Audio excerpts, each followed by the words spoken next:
നമസ്കാരം. ഈ മതേതര കേരളത്തിൽ സദ്ഗുരുവിന്റെ പേര് പോലും പറയരുതെന്നാണ് RSSന്റെ വിലക്ക്.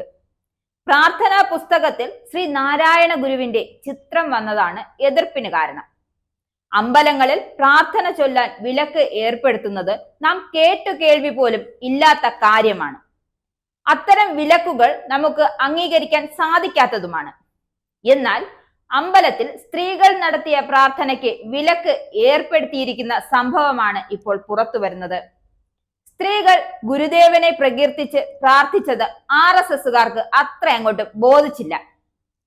അവർ അവരുടെ ഉള്ളിലെ ജാതിവെറി പുറത്തെടുക്കുകയായിരുന്നു അക്ഷരാർത്ഥത്തിൽ.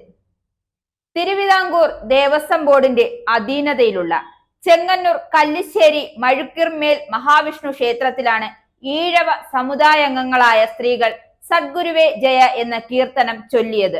ക്ഷേത്രത്തിലെ സന്ധ്യാപ്രാർത്ഥനയിൽ സദ്ഗുരുവേ എന്ന വാക്ക് ഉപയോഗിക്കരുത് എന്നാണ് സ്ത്രീകൾക്ക് RSSന്റെ വക ഭീഷണിയെത്തിയത്.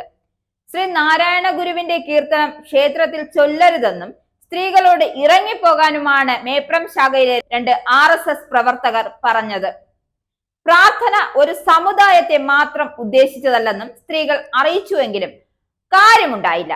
പ്രാർത്ഥനാ പുസ്തകത്തിൽ ശ്രീ നാരായണ ഗുരുവിന്റെ ചിത്രം വന്നതാണ് എതിർപ്പിന് കാരണം.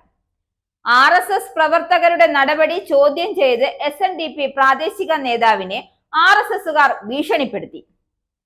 പൂജാ സാധനങ്ങൾ വിൽക്കുന്ന കട ദേവസ്വം ബോർഡിൽ നിന്നും ലേലത്തിലെടുത്ത ശാഖ മുൻ സെക്രട്ടറിയുടെ ഭാര്യയ്ക്കു നേരെയും RSS പ്രവർത്തകർ ഭീഷണി ഉയർത്തിയതായി പരാതിയുണ്ട്. ക്ഷേത്ര ഭരണസമിതിയിലും ആചാരങ്ങളിലും പങ്കെടുക്കുന്ന ഈഴവ സമുദായാംഗങ്ങൾ കടുത്ത ജാതിവെറി നേരിടുന്നതായും SNDP ഉമയാറ്റുകര ശാഖ ഭാരവാഹികൾ അഭിപ്രായപ്പെട്ടു. വിഷയം ചർച്ച ചെയ്യാൻ അടിയന്തര ശാഖ പൊതുയോഗം ഞായറാഴ്ച ചേർന്നിരുന്നു.